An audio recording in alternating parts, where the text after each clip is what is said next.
नहीं आए। इस बात का जवाब सरकार को देना ही होगा, क्योंकि देश की जनता सब जानती है, पब्लिक है, ये सब जानती है। संजय जी, आपके पास आना चाहूंगा।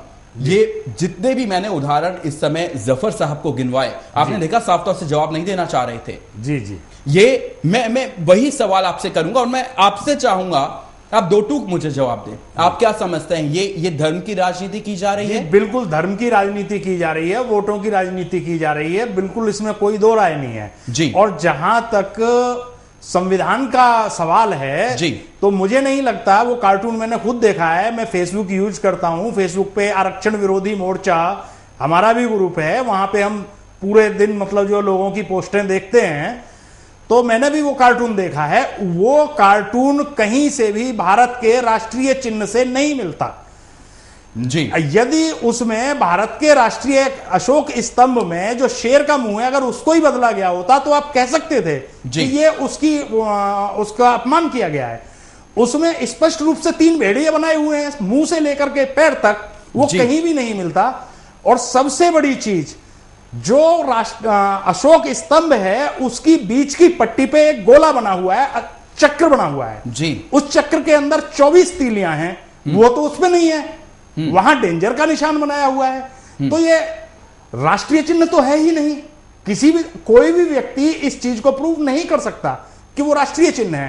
तो मैं तो ये मानता हूं कि ये जबरदस्ती उस व्यक्ति को फंसाने के लिए गलत तरीके से कानून का इस्तेमाल किया गया है। गलत तरीके से कानून का इस्तेमाल किया गया, यानी कि दीपक जी, स्वतंत्र टिप्पणीकार है आप, मैं आपसे दो टुक जानना चाहूंगा, क्या मानते हैं ये तानाशाही पे उतर आई है क्या सरकार? नहीं, बिल्कुल तानाशाही है। उस पे साफ कार्टून के ऊपर मैंने भी जो देखा कार्टून, उस पे लिखा है कार्टून अगेंस्ट करप्शन जी, यानी कि भ्रष्टाचार के खिलाफ एक कार्टून बना के जो उसकी सोच थी वो उसने दिखाया है उसके ऊपर। और मैं दीपक आपको यहाँ पे एक बात और याद दिलाना चाहूंगा। अभी जब कार्यक्रम शुरू हो रहा था उससे पहले जब हम बातचीत कर रहे थे, आपने मुझे एक चित्र के बारे में और यहाँ पर मुझे जानकारी दी थी, जो कि आप मुझे बता रहे थे कि शेर की जगह जहाँ पर पी चिदम्बरम का जो है वो मुखड़ा लगा दिया गया, राहुल गांधी का मुखड़ा लगा दिया गया। अभी आज ही मैंने वो कार्टून देखा, अभी नया एक कार्टून फेसबुक पे मैंने देखा, उस पे जो भेड़िए की जगह पी चिदम्बरम जी का फोटो है, उसके ऊपर राहुल गांधी जी का फोटो लगा हुआ है। तो क्या उसके ऊपर देशद्रोह का मामला दर्ज नहीं होना चाहिए? जो जी, और जानकारी ऐसे सामने आई कि वो किसी कांग्रेस के कार्यकर्ता का ही काम है, हो सकता है। राष्ट्रीय चिन्ह का अगर वो अपमान है तो इनके फोटो लगा के बड़ा सवाल यहाँ पे खड़ा होता है ना, क्या ये राष्ट्रीय द्रोह है? क्या ये जो है ये देशद्रोह का मामला इसमें नहीं बनता? क्या ये देशद्रोह नहीं है? नहीं, सरकार अपने हिसाब से कानून को तोड़ मरोड़ के यूज करते हैं ना, ये है जी। और मेरे पास ऐसे कई उदाहरण है संजय जी, दीपक जी, मेरे पास ऐसे कई उदाहरण है। मैं देश के जो जनता है उन्हें भी बताना चाहूंगा कई उदाहरण, जैसे कि मैंने आपके सामने पेश किए, चाहे वो लालू प्रसाद यादव का हो, राबड़ी देवी का हो, सानिया मिर्जा का हो, एमएफ हुसैन का हो, ये सभी वो उदाहरण है जिन पर एक बार विचार करना बहुत जरूरी है। क्या हमारी अभिव्यक्ति की हत्या की जा रही है?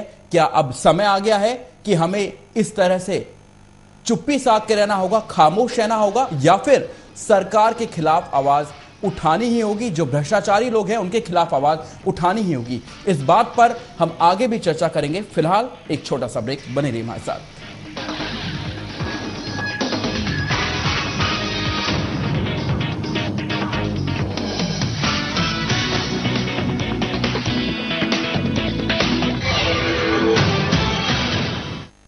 दो 2007 शुरुआत क्रिकेट के